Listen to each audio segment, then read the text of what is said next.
I'm Jennifer Turlick, and I'm excited to talk to you today about the net climate impact of AI, balancing current costs with future climate benefits.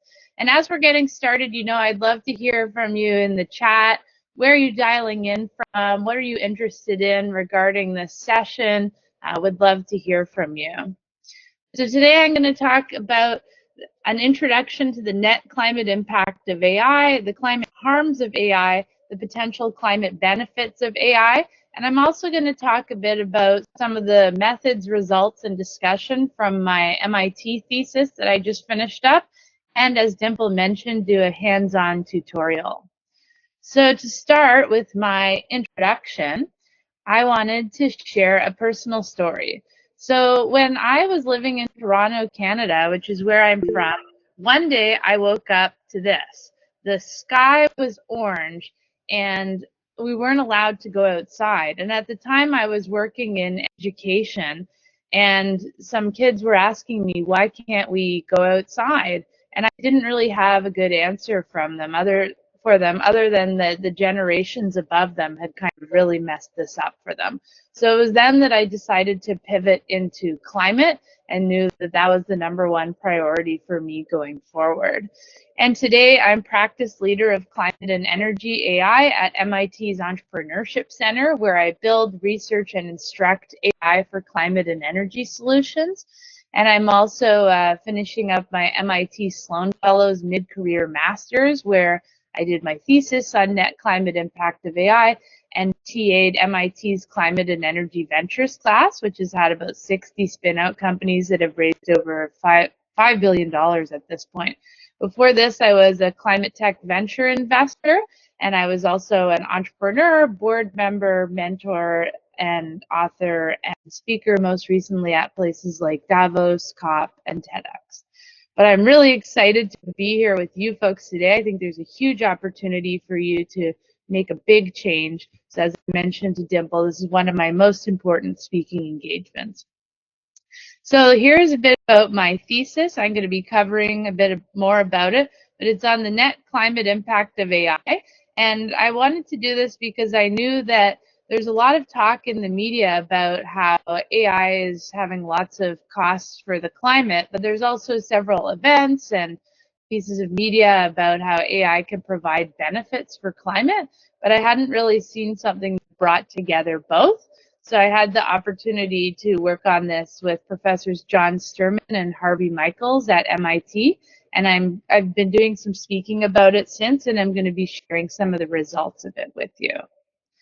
So let's get started here. AI is contributing to climate change, but AI could reduce climate change as well. So which one is true? Well, both. AI is contributing to and could maybe potentially reduce climate change. So the question remains then, is AI worth it? Should we be doing all these initiatives on AI for climate? Some of you may know a bit about what I'm about to share, but I just wanted to share it to ensure we're all on the same page. So I'll briefly go over it. Temperatures are rising. The last 9 years were the warmest on record. And emissions are the #1 cause of climate change, emissions like greenhouse gas emissions. Energy is the largest contributor to emissions, with some numbers putting it at 62% of emissions. And energy-related emissions come from fossil fuels. Right now, around 79% of the energy mix in the US, for example, is non-renewable sources like oil, coal, and gas. And only 21% is renewable energy like solar and wind. So we need to increase that. And unfortunately, we have runaway emissions. At COP29, it was clear to me that although individual countries have done a great job of reducing emissions in some cases, as a globe, unfortunately, we have a hockey stick trajectory of the worst kind. We have runaway emissions. But we've transitioned before. We've transitioned from certain types of energy to other types, and hopefully we can do so again. So how can we reduce emissions from energy? Well, according to Jessica Trensick, a great MIT researcher, we can do these two things in addition to others. First, we can reduce our reliance on fossil fuel combustion. We can also reduce the pollutant intensity of fossil fuels where possible. We need to add more renewables such as solar and wind, geothermal, and we also need to switch to electric. Things like switching our cars from gas to electric, switching our clothes dryers to electric, and doing electric cooking. So what technological innovation is needed? A couple things. We need to improve our technology so we can transition better away from those fossil fuels. And we also need to do things like increase the efficiency of the energy system so we can redesign the demand to match supply and capture things. Capture things like carbon dioxide, reduce the methane leaks, and reduce and mitigate our pollution. And AI can help. AI can help do each of these different things. But AI is also hurting our ability to do each of these things because it's using a ton of energy. So what then is the net climate impact of AI? Let's start to talk about that. There's a lot of research on the environmental costs of AI. There's some research on the environmental benefits of AI, but most of it is not quantified. So we don't have a way of quantifying the overall environmental impact of AI, considering both the positives and negatives, or we didn't. My research considers both the climate costs and benefits to provide an overall net climate impact score and attempt to quantify the overall climate impact of AI. And the value is to provide a framework that folks can use, whether they're policymakers, corporations, or researchers, to determine whether potential pathways or projects make sense from an AI project or pathways from a climate standpoint. And we know that AI is increasing emissions now, but it could be able to help us in the future. So how do we think about that? So my research question was, what's the quantitative net climate impact of AI technologies when both the current climate costs and future potential benefits are considered? And how should one think about the emissions impact of AI? So we know there's a lot of focus on the emissions from AI, but that's only one piece of the puzzle because it can also help us reduce emissions, and we need to account for that. So we need to be able to calculate both, and that'll help us determine whether AI could overall be good or bad for the climate or how it might play out. And there's a couple other factors we need to consider. First, the installed base of chips. So there's already a lot of AI chips that are out there that are used to power AI, and some of them are more inefficient compared to the current new generation chips. They'll continue to be out there until they get replaced. So how do we factor those in? Much like the introduction of electric vehicles didn't mean that automatically all gas cars would be replaced. Second, the time value of carbon, which I'm going to talk more about, but briefly, a ton of carbon that's emitted today is way more important than a ton of carbon that's emitted 10 years ago, because the one emitted today has an impact for many more years. And also Jevons paradox. Some of you may have heard this is the concept that as the efficiency of a technology increases, that technology may paradoxically end up being used more and more. So any benefits gleaned from the increased efficiency may be outweighed by the increased usage. And then finally, there's load flexibility, which could be on the positive side. A recent Duke study shared some of the benefits from a load flexibility standpoint that AI may be able to provide. So that may help reduce its overall impact. So let's start with diving into the climate harms of AI. Well, these can be broken down into emissions, critical mineral use, water from chips and data centers, air pollution from emissions, noise from data centers, and hazardous waste. And energy demand is increasing as a whole, not just from AI, but energy demand is increasing because AI, in part because AI is using a lot of energy. And I just wanted to show an example. You know, you hear about flights and car driving and so forth, but here's the difference between air travel from New York City to San Francisco to training an AI model in terms of CO2 emissions or an American life for an average of 1 year, you can see that training an AI model like OpenAI's GPT-4o takes a lot of emissions. And renewable energy expansion cannot keep up with AI, unfortunately. It's just moving too quickly, and the electrical grid is a bottleneck. Here in the US, it takes somewhere between 1 and 15 years to add a renewable like solar or wind to the grid.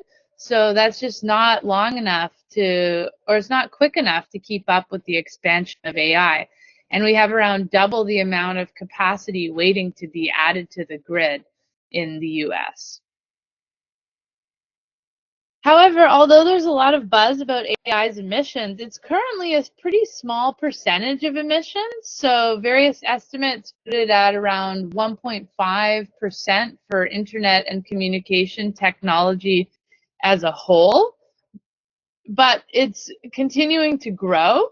So growing digitalization, including the rise of AI, is one factor, but currently other areas like continued economic growth, electric vehicles, and air conditioners, as well as manufacturing are all bigger drivers. But I'm going to show this could change because currently AI electricity consumption and carbon footprint continue to grow year over year. So let's talk about the harms by area. The AI Now Institute has broken the AI stack down into infrastructure, hardware, and software, where hardware is chips, AI chips, things like that. Software is the software that we use to use AI, and then infrastructure is data centers and everything that they include within them. The AI model lifecycle can be thought of, according to the IEA, as hardware manufacturing, model training, and also model use. And data centers power training as well as use by corporations and end users and so much more. Here's a graphical look at the AI value chain. So it starts with high purity quartz sand turned into silicon wafers, leads to lithography etching, which helps create GPUs, which go into data centers, which are used to train AI. And there's different applications of AI, including generative AI, computer vision, predictive AI, and physical AI. And here's another look at the life cycle analysis of AI. So we have the infrastructure build, we also have training, use and deployment, and disposal. And some of these are scope 2, some of them are scope 3, and if a company uses their own on-site generation, that would be considered scope 1. So there's different ways of slicing and dicing it, but we know that the demand is mostly from the operation. You can see here for the electricity demand, most of it's from the operation. A small slice of it is from manufacturing. There's a couple of key terms I want to introduce before I get further into this. So compute is the number of computations needed to perform a task, like training an AI model. Sometimes it might consider just hardware, but it's often used to consider both hardware and software. And a flop is a measure of the amount of compute. So basically, compute performance is measured in flops, or how many computations a resource can carry out in a second. And flops have increased over time.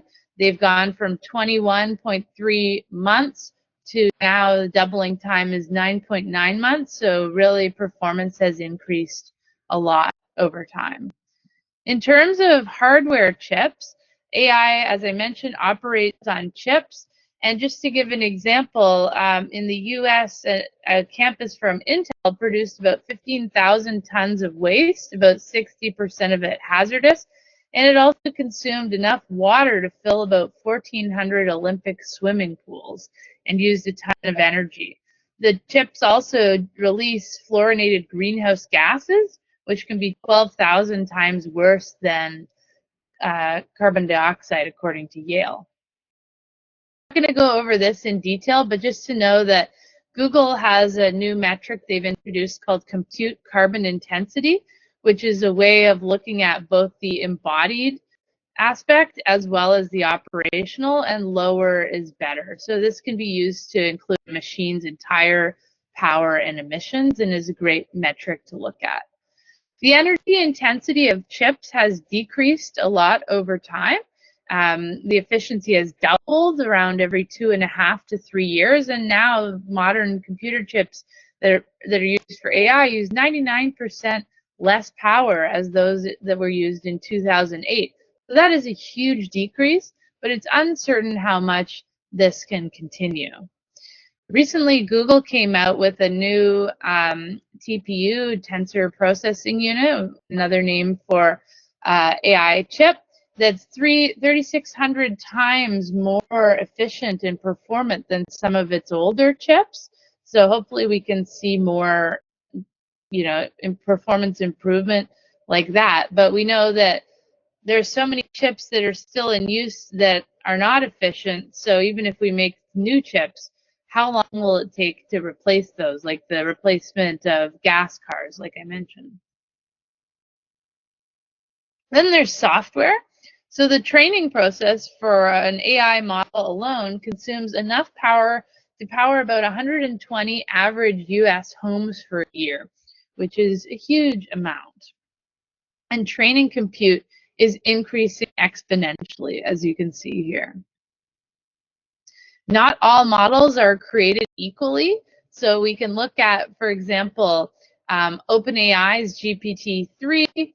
You can see its energy consumption is around 1,200 megawatt hours, or 552 metric tons of carbon dioxide, whereas Meta's Llama 3.1405B was 21,000 megawatt hours and 8,900 metric carbon tons of carbon dioxide. So how can we look at using more performant ones and also improve our R&D so more models become more performant? And here's another graphical look at it as well. You can see GPT-3, as I mentioned, you can see GPT-4, and you can see Llama. And we may not need models like GPT-4 or Llama for all of our daily tasks, so to consider using some of the lower emission models for our everyday tasks. Because a ChatGPT query consumes about 5 to 10 times more electricity than a simple web search. And these days, sometimes you can't even choose. It's automatically embedded within your Google search. Another way to look at it is in tokens. So a typical token, it's a unit of text that a generative AI model uses to process inputs and generate outputs. And in fact, about 1 million tokens is the same as driving a car 5 to 20 miles. And that equates to about 244 ChatGPT messages. So you may not be aware that on a daily basis, you might be doing the equivalent to driving a car 5 to 20 miles. The emissions of usage also varies by task, with text classification being the lowest and image generation being the highest. In fact, creating an image with generative AI uses the energy equivalent of fully charging a smartphone, which is very high. You can see here the computation used to train notable AI systems by domain. You can see, for example, biology is using a lot, and image generation, games, vision, and so forth. But the environmental impact of AI is mostly invisible to users. Only 12% of executives are measuring the impact. Hugging Face's new Chat UI Energy Score is a great initiative where you can start to see the impact of your chats. And then there's infrastructure. So in terms of energy from data centers, it comes from training, inference, and end user usage, and 50% comes from the cooling system, 26% server and storage, and so forth. So if we're thinking, how can we decrease it? These are some of the areas we could start looking at. Visually, here's some of the elements of a data center. We've got the IT equipment, we have cooling equipment, we have an uninterruptible power supply, and it's connected to the grid, and then we have a backup generator. And all of the metrics in terms of usage of the internet and data centers are increasing substantially. For example, data center workloads have gone up 340% between 2015 to 2022, and probably even higher now. In terms of electricity, an AI-focused data center consumes as much electricity as 100,000 households, but the largest ones under construction today will consume 20 times as much. And although data centers are currently around only 2% of energy demand, some estimates have said they'll grow to around 5.85% by 2030, but some estimates have said they'll grow to 21% by 2030, which is a huge number, again. And the estimates have historically been wrong, or very different and wrong from each other, which is problematic because folks might build more non-renewable energy to account for more demand that they might anticipate. But one thing amongst all the estimates is clear: we have a hockey stick growth of demand, and it is growing fast. In fact, we've seen a 15% growth in data center capacity, and that's projected to continue, but it won't be sufficient to meet growing demand, so it'll probably increase further. Here's another view at why there's not enough grid infrastructure to meet data center demand. You can see all the stuff that's at risk of connection delay.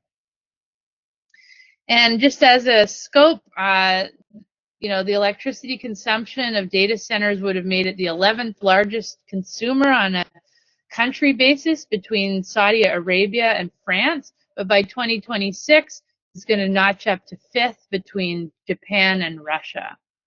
And this is Jevons paradox. The actual AI energy is growing faster than the reductions in energy efficiency, partly because it's getting cheaper to use. And Jevons paradox is an example of a rebound effect. We have both direct rebound effects and indirect rebound effects, and indirect is more powerful. So an example of that would be, let's say you save a lot of money on your AI because it becomes a lot cheaper. Well, what if you then use that to take a vacation to Florida? That's an emitting activity because you're taking a plane, so you might just substitute your use elsewhere. And we talked a bit about Jevons paradox. It was created when steam power came out. When steam power was created, the total demand for coal went up, and that's what we're seeing currently, which leads to some conclusions that existing and further efficiency avenues would not curb overall energy demand, because AI's efficiency gains are likely to be outpaced by AI adoption growth. There's big differences in carbon intensity, which are really important to consider. So Ontario, Canada, where I'm from, very proud, we can see 29 gram carbon intensity because 97% is low carbon and 28% is renewable. But we can look at Poland, where the carbon intensity is around 600 grams with only 22% low carbon and 20% renewable. The global average is 481 grams of CO2 per kilowatt hour. So one idea is we could run the AI when and where the low energy is available, subject to the application's constraints. Why are you smiling? Oh, and can we get everyone to go on mute, please? Thanks so much. We're going to have a question period at the end. And here's a look geographically at the data center locations. And it's slated to reach basically 3.25 gigatons, the equivalent of 5 billion US cross-country flights. In terms of water, a mid-sized data center consumes around as much water as 1,000 US households per day, and that makes data centers among the top 10 water users in America's industrial and commercial sectors. Then there's also usage. So you may know many corporations made net zero commitments. They said, we're going to reach net zero where, you know, we're not having emissions in total when you look at it in aggregate by a certain year. However, unfortunately, they have all walked them back, or most of them have walked them back, and most of them have said that they are due to AI. So Google's emissions climbed nearly 50% in 5 years due to AI. and many tech giants will miss their net zero commitments because of AI. Then finally, there's uses of AI for nefarious or bad purposes. Oil and gas companies have been among the earliest adopters of new AI technologies, and they're using them to boost their exploration and production, so to pull more oil out of the ground. So now we've talked extensively about the climate harms of AI. Let's talk about the potential climate benefits of AI. So what if AI could help? Recent advances like neural networks and large language models like ChatGPT offer potential solutions. AI and machine learning are great for complicated solutions, and the grid, which is illustrated here, has been said to be the most complicated and largest machine in the world. So what can we do with AI for that? According to researchers from MIT, AI can help with energy systems. It can help with energy production and consumption, with energy transmission and distribution, and with cross-cutting applications. Some of the areas I'm most excited about here are solar and wind prediction, electricity demand prediction, because with better prediction, we don't need to build out as much that we might not need. I'm also excited about using AI to inform policy. Just as an example, let's say 10 consumers drive their electric vehicles home to the same neighborhood at the same time and plug them in. This may create what's called a peak load, where the energy demand increases and the physical grid infrastructure may not be enough to handle it. What if instead AI was installed at the site so that the cars were intelligently charged at different times throughout the night and everyone woke up with their cars charged? This might mean that we don't need to expand the physical grid infrastructure as much, which would have been both timely and very costly and may not have allowed us to reach our climate goals. And in this scenario, we could potentially increase our renewables and meet our goals faster. This is an example of what's called peak shaving or load shifting. You shift the load around. But AI is just one of a set of tools. So it's one of the tools that, alongside other tools like engineering, policy analysis, and so forth, and tools sit alongside other aspects like stakeholders, emitting sectors, and adaptation strategies. So we should be making changes in all of these. In terms of solutions at the intersection of climate and AI, the role of AI and climate includes things like gathering, completing, and monitoring data sets and emissions, optimizing processes, and strengthening planning and decision making. But we also need to watch out AI's impact on climate, of course. But some examples are AI-powered satellites, weather forecasting, traffic management, energy efficiency systems, agriculture, material science discovery. And here's some example companies as well. Notably, DeepMind achieved a 17% energy savings when they used AI to control HVAC systems in their data centers. And here we see a market map from Climactic, where you can filter companies by sector, use case, AI technology, and geography. I'm just going to be skipping some slides because I can see I'm running a bit low on time, but these will be provided so you can check them out later. Climate Change AI is a great resource. It shows all the different applications as well as all the different AI methods. So you can kind of mix and match and consider using tools like Project Drawdown to see which tools or which sectors might be most of impact. They have a table of solutions that has the different solutions with their carbon impact. And here you can look more too at AI for Energy report by IEA recently, which shows some of the energy savings by different sectors. And the World Economic Forum has also aggregated them to show different potential savings across sectors. But AI has the potential to mitigate only, according to some of our best estimates, 5 to 10% of global greenhouse gas emissions. Other estimates put it at 1.5 to 4%. So that's pretty low if you consider it. Here's a way of looking at this. and how it might change things over time. So we need to think about that when we think about the net climate impact. Because if data centers grow 21% of energy and AI mitigates only 5 to 10% of emissions, AI will not, in fact, reduce climate change.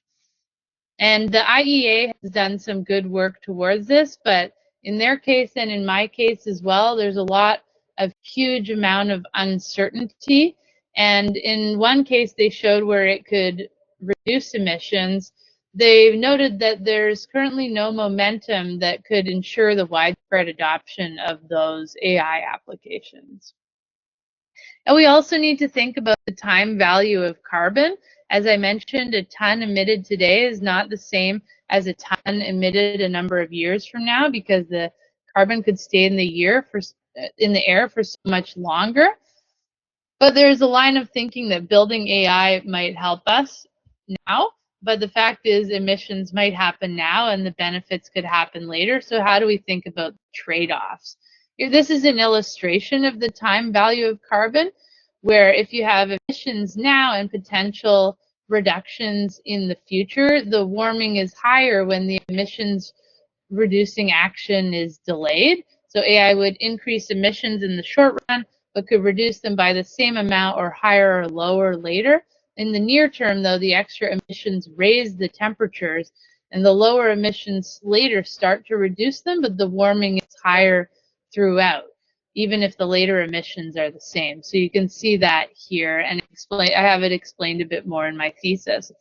And I'm not going to go through this in detail, but we created a system dynamics model of the AI impacts on greenhouse gas emissions and climate change to view what are the different effects of things like AI efficiency, AI cost reduction, and explain the different causal loops that we see. So you can, I'm going to be sharing a link to my thesis in case you want to read more about that at the end. Used a mixed methods approach in the thesis, including literature review, creation of the system dynamics models, and building of equations and interviews. And the equations we used are the net climate impact of AI is equal to the AI climate harms minus the AI climate benefits at time t. So seeing whether there's a benefit or a cost of AI. And similarly, from an emissions standpoint, it's the emissions from AI minus the emissions avoided from AI. And we can look for projects and pathways where the benefits exceed the harms. And I won't go over this in detail, but the AI emissions we calculated by looking at the population times the GDP, or gross domestic product per capita, times the amount of AI compute per gross domestic product, times the energy by AI compute, times the emissions by energy. And we also looked at how these variables might change over time to influence how this equation might change. So we see a lot of these items increasing, but we also see the energy efficiency, or the energy per AI compute, decreasing with efficiency increases, and the emissions per energy decreasing as the grid mix becomes more renewable. The climate harm reduction from AI is equal to the climate harms times the climate harm reduction potential from AI, so the percentage. And same with on the emissions side. And in terms of our results, so what we did was we used a modified example of the AI emissions equation, because unfortunately AI companies have not made a huge amount of this data public, so we couldn't find certain numbers that we wanted in terms of the overall AI compute. So instead we did the data center power that we have and the percentage of AI that it is. So we found AI is 7.7 gigawatts, and we multiplied that by the average grid intensity to find that AI is contributing around 0.032 gigatons in 2024, which represents around 1% of emissions. So that's roughly in line with the estimates we found online. And using an alternative approach, using that Google CCI metric, led to 0.418. And this is significant, so it's around 1% of global emissions.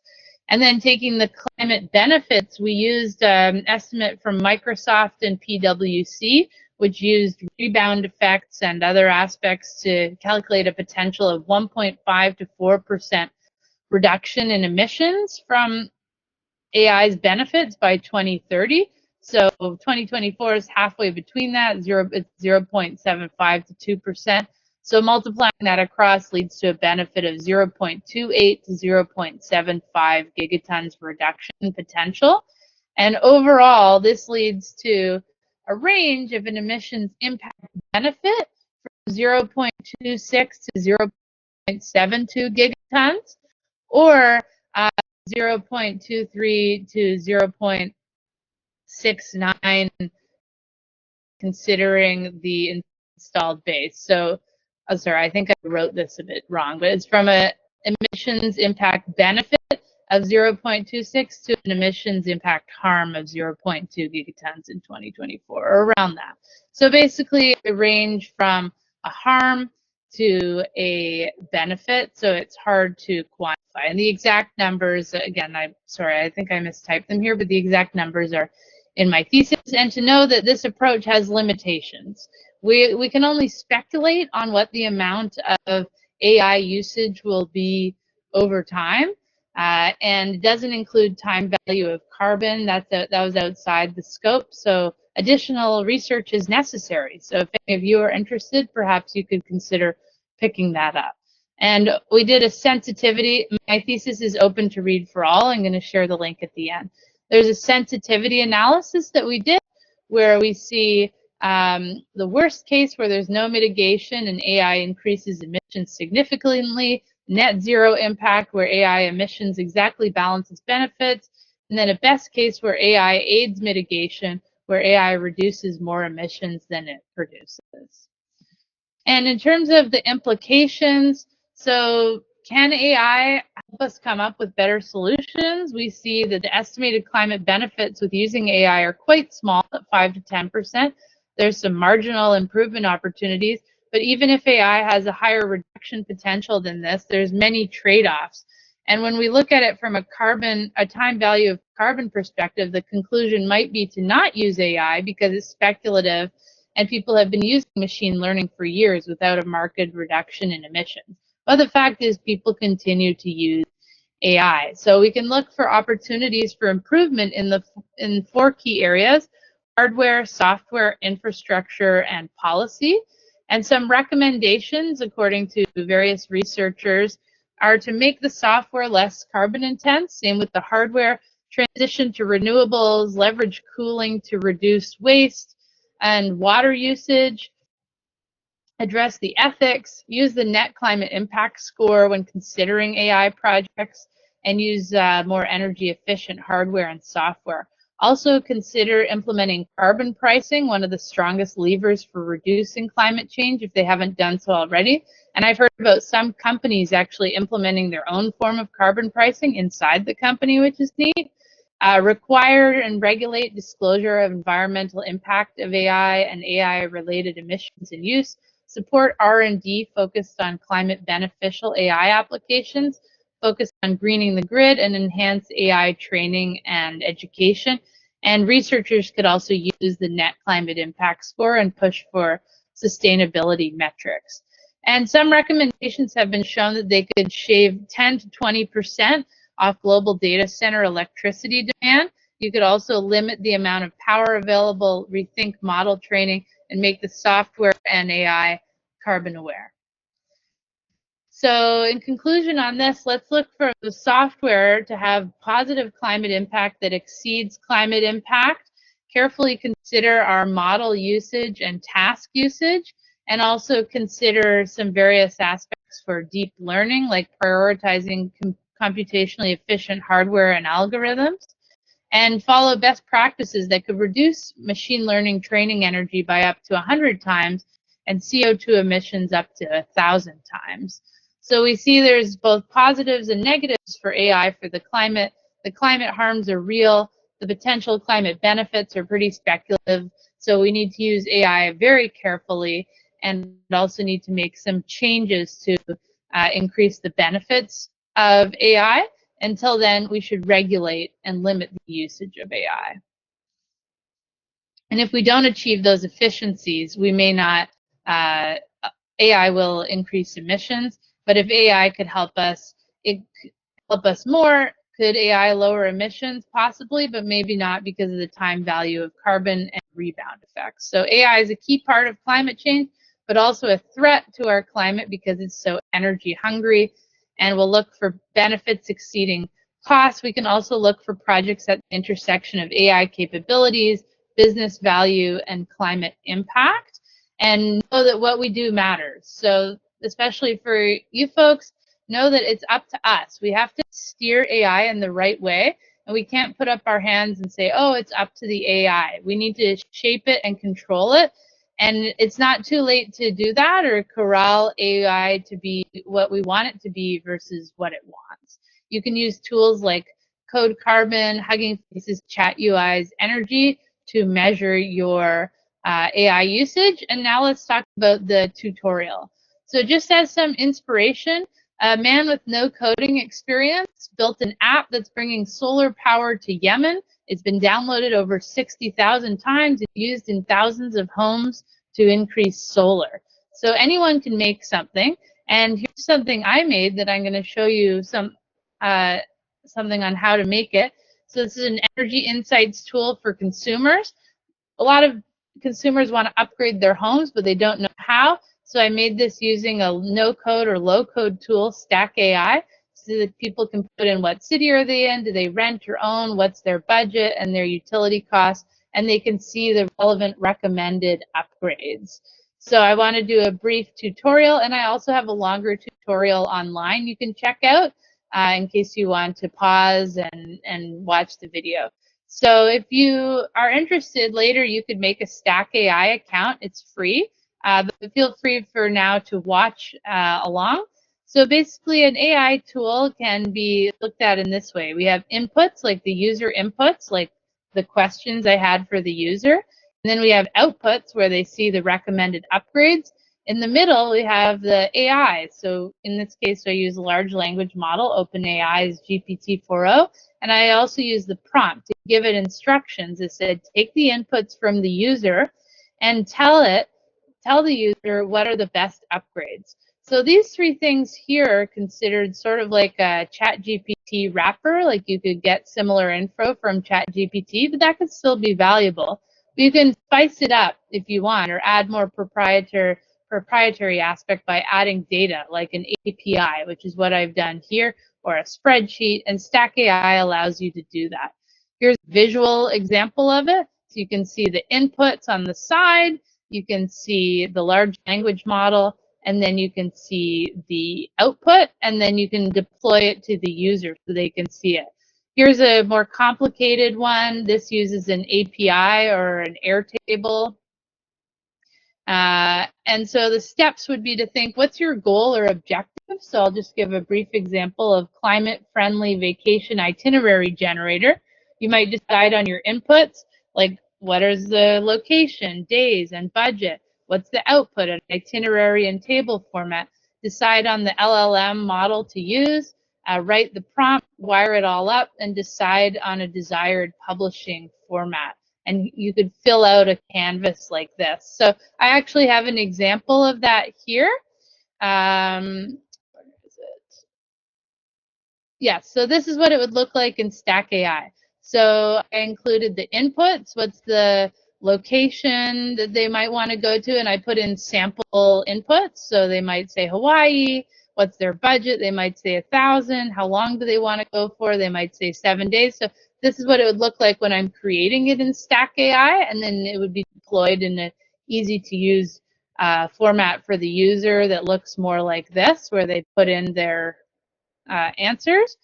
And then I fed it a prompt. So it says, based on the user input, generate a vacation itinerary with a budget of this for a length of this. I included those variables, optimized for carbon friendliness. And here's the output it would say to the user. It recommended a trip to Honolulu, and it recommended it mentioned the carbon and energy associated with it.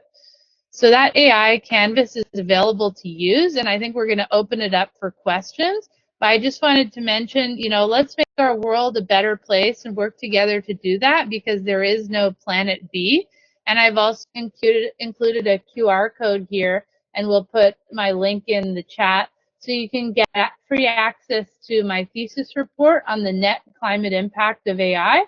And also, I taught a course at MIT on AI for energy solutions, and the recordings of that are freely available. Also, feel free to connect with me on LinkedIn, Twitter, or email. And yeah, now we're going to open it up for any questions. Thanks so much.